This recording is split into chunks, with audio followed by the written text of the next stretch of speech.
ታመናል ታመናል ታመናል ያልታመመ የለም። ሰላም ሰላም የተወደዳችሁና የተከበራችሁ የቻናሌ ቤተሰቦች እንደምን ቆያችሁ? እንደምን እስከ ሰዓት ደረሳችሁ? በያላችሁበት ሰላማችሁ ብዝት ይበላችሁ። እኔ ሁሉ ሰላም፣ ሁሉ መልካም፣ ሁሉ አሽቤና። እንዴት ናችሁ? በያላችሁበት ሁሉ ሰላማችሁ ብዝት ይበላችሁ። ዛሬ እስኪ አንዲት ሀሳብ አንስቼ አብሬያችሁ ቆያለሁ ማለት ነው። አብራችሁኝ ቆዩ። ሀሳቡ ከተመቻችሁ ሼር፣ ላይክ አድርጉ። ሰብስክራይብ ያላደረጋችሁ ሰብስክራይብ አድርጉ። ከዛ ደግሞ የእናንተን አስተያየት ኮመንት ከኮመንት ሳጥን ላይ አስቀምጡ ማለት ነው። ታመናል ታመናል ያልታመመ የለም። እንዳጠቃላይ በዚህ ሰዓት በዓለም ላይ የሚኖር ማንኛውም ዜጋ ታሟል ማለት ይቻላል። ሳይንስ አንድ ሰው ጤነኛ ነው ለመባል እነዚህ ነገሮች ማሟላት አለበት። አንደኛ ስፒሪቹዋል ወይ ደግሞ እምነታዊ አመለካከቱ የተስተካከለ መሆን አለበት። ይህ ማለት ከፈጣሪው ጋር ያለው ግንኙነት የተስተካከለ መሆን መቻል አለበት። ሁለተኛ ፊዚካል ሄልዝ ወይ ደግሞ ፊዚካል ዌልቢንግ የምንለው ነው። አካላዊ ጤንነት የምንለው ነው። ሌላው ሶሻል ሪሌሽንሽፕ ወይ ደግሞ ሶሻል ዌልቢንግ የምንለው ማህበራዊ ጤንነት የምንላቸው ናቸው። ስለዚህ አካላዊ፣ ማህበራዊ፣ ስፒሪቹዋል ወይ ደግሞ አመለካከታዊ እንዲሁም ደግሞ ስነ ልቦናዊ ጤናው የተጠበቀ የተስተካከለ ሚዛናዊ የሆነ ከሆነ ብቻ ነው ይለናል።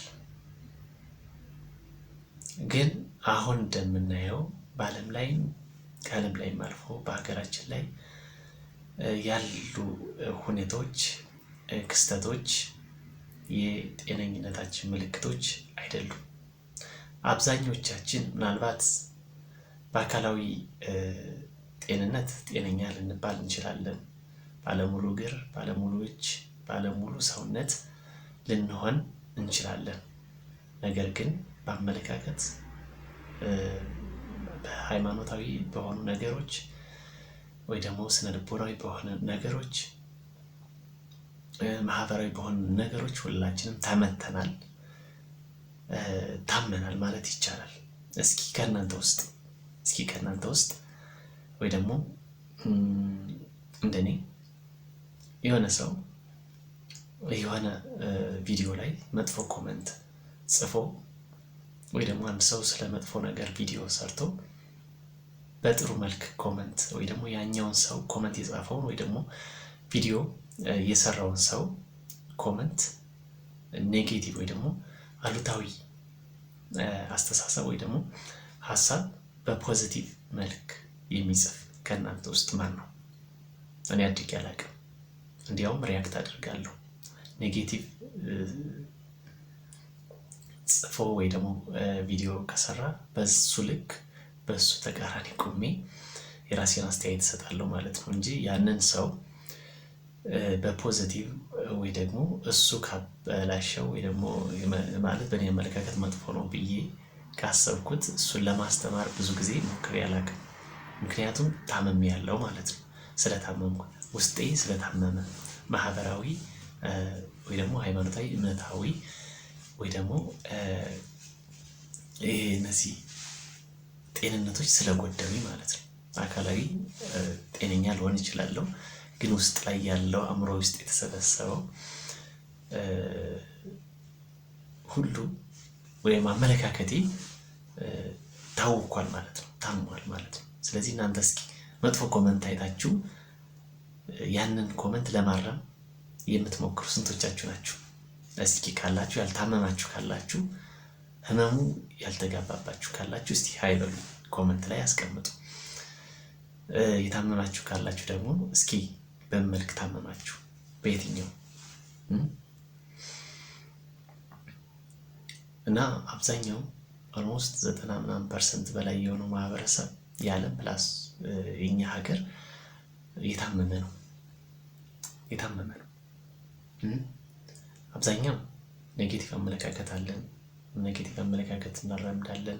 ይሄ ለነገሩ ዋናው መነሻ ሰልፊሽ ወይ ደግሞ ግለኝነት ወይ ደግሞ የራስ ወዳድነት የምንለው ነገር ነው ማለት ነው። በብዙ ነገር ማለት ነው። ከግለሰብ እስከ ማህበራዊ ነገር ወይ ደግሞ ከታች እስከ ላይ ባለው ሁኔታ በእያንዳንዱ የሙያ ዘርፍ ሊሆን ይችላል፣ የኑሮ ደረጃ ሊሆን ይችላል፣ ያልታመመ የለም፣ ያልተነካ የለም፣ ጤነኛ ማህበረሰብ የለም በጭራሽ። ምናልባት አንደኛው መጥፎ ነገር ሲናገር ያኛው ሰው ታሟል ብለን ልናስብ እንችላለን። ግን እኛ ራሳችን እንደዛ በማድረጋችን ታመናል ማለት ነው። ስለዚህ አንድ ጤነኛ ሰው ጤነኛ ለመባል አንድ አጥፊን ባጠፋበት ልክ ማጥፋት ሳይሆን ከጥፋቱ እንዲማር ከጥፋቱ ተምሮ ደግሞ ጥሩ ሰው እንዲሆን የሚረዳ ማለት ነው። እንደዛ ከሆነ ጤነኛ ከሆነ የታመመውን ማዳን ይችላል ማለት ነው። ነገር ግን ሁሉም ሲታመም ሁሉም የየራሱን ጎራ ሁሉም የየራሱን ሳይድ ይይዝና በየራሱ አቅጣጫ ይንቀሳቀሳል። ከዛም ታማሚ ለታማሚ ማዶና ማዶ ሆኖ በራሱ አንግል በራሱ አመለካከት ያኛው ታማሚ ነው፣ እሱ ጤነኛ ነው ማለት ነው። ስለዚህ ዝም ብላችሁ ስትመለከቱት በሃይማኖትም በጎሳ ኢቨን አሁን ደግሞ በጾታም መጥቷል ሴትና ወንድ። ይሄ ትልቅ ህመም ነው። ስለዚህ እስኪ ስፒሪቹዋል፣ ፊዚካል፣ ሶሻል፣ ሜንታል ሄልዝ ነን ወይ ደግሞ አእምሯዊ፣ ስነልቦናዊ፣ ማህበራዊ፣ ሃይማኖታዊ ደግሞ እምነታዊ ጤነኛ ነኝ የምትሉ በተለይ እስኪ ኮመንት ላይ ቁጭ አድርጉ